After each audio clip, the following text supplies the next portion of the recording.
What is going on? Welcome to my first video of 2025. I'm slacking.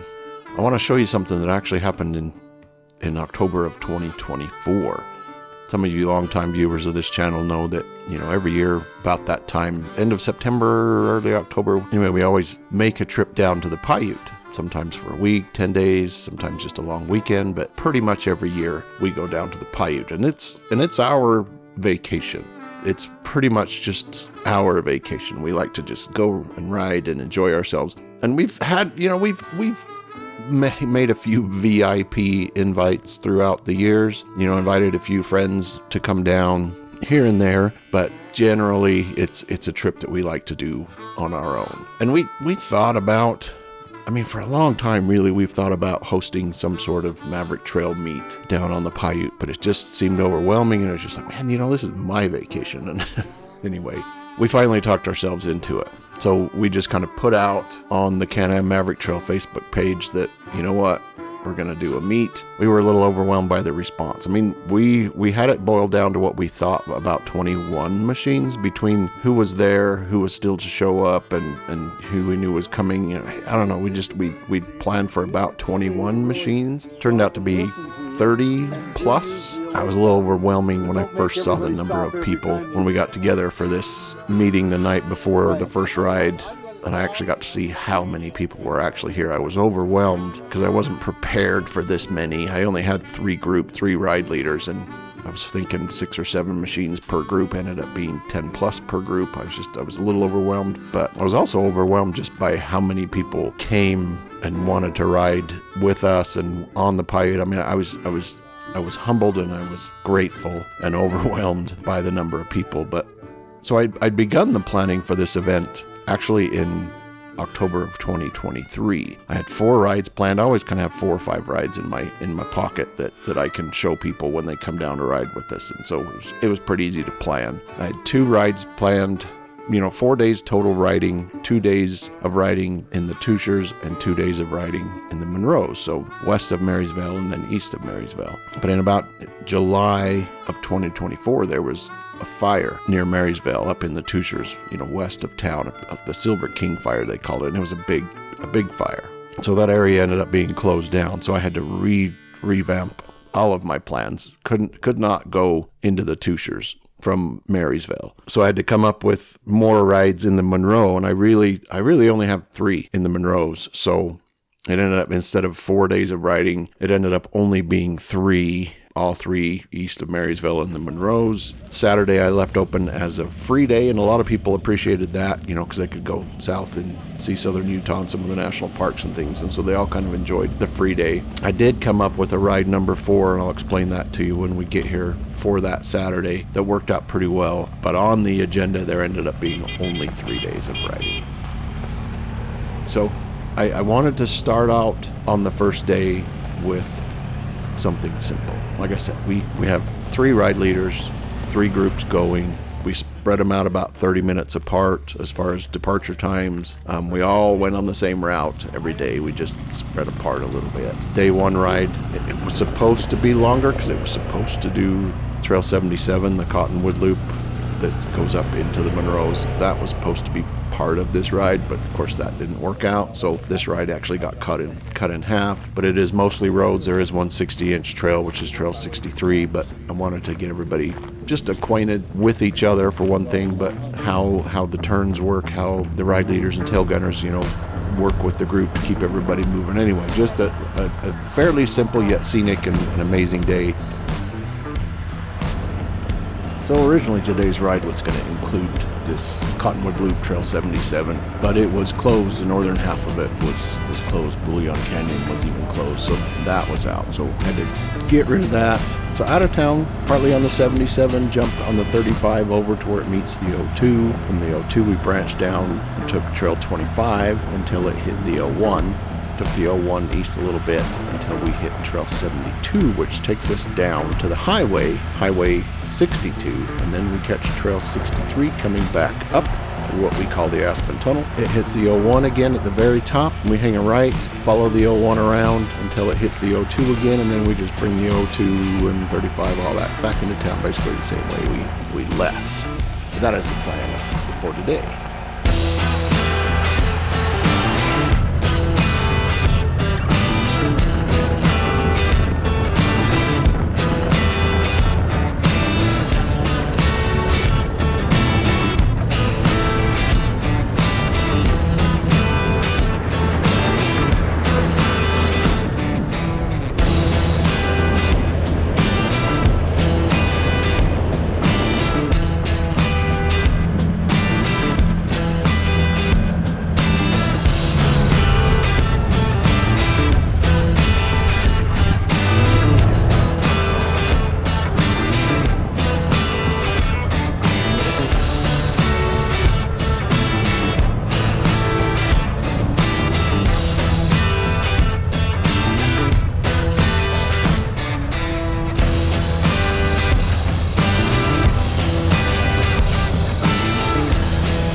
And this is kind of the beginning of the objective of day one, the highlight, the whole reason that we are clearing the heck out here into the middle of nowhere is one of our favorite trails, Trail 63. We call it the Aspen Tunnel. The problem with Trail 63 is that it is really far out here. I mean, it is about as southeast Paiute trail as you can go. And it's kind of hit and miss. You never know what the colors of the trees are going to be like when you get out here until you make the trek all the way out here. It's kind of hit and miss. It's still a pretty great trail anyway.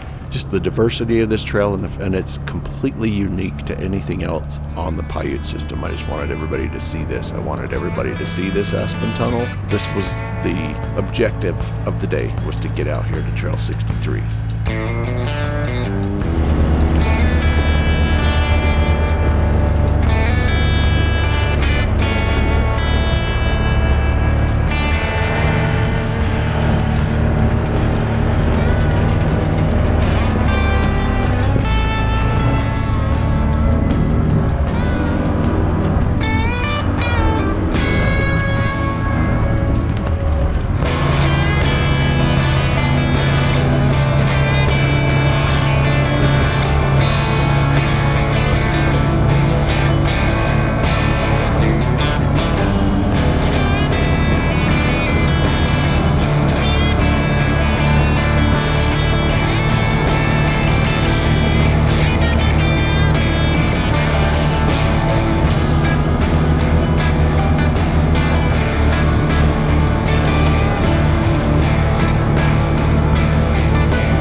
Perfectly.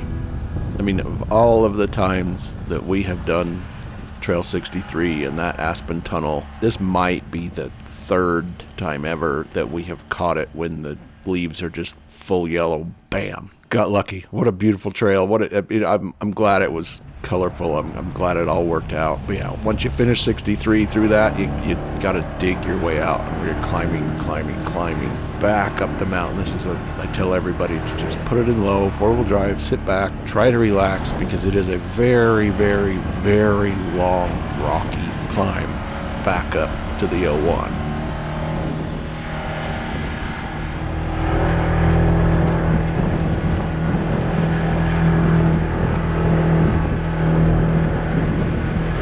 When we get to the 01, gonna hang a right, gonna do part of this southeast edge, I guess you could say, of the 01 loop till it goes around and hits the 02, and then we'll take the 02 back into town.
Hope you enjoyed part 1. 3 more parts coming, 3 more days coming. Some really amazing riding. Day 1 was just, like I said, simple, easy, still pretty, but a good start, a good warm-up for what's to come for these guys. I really hope you come back for the rest.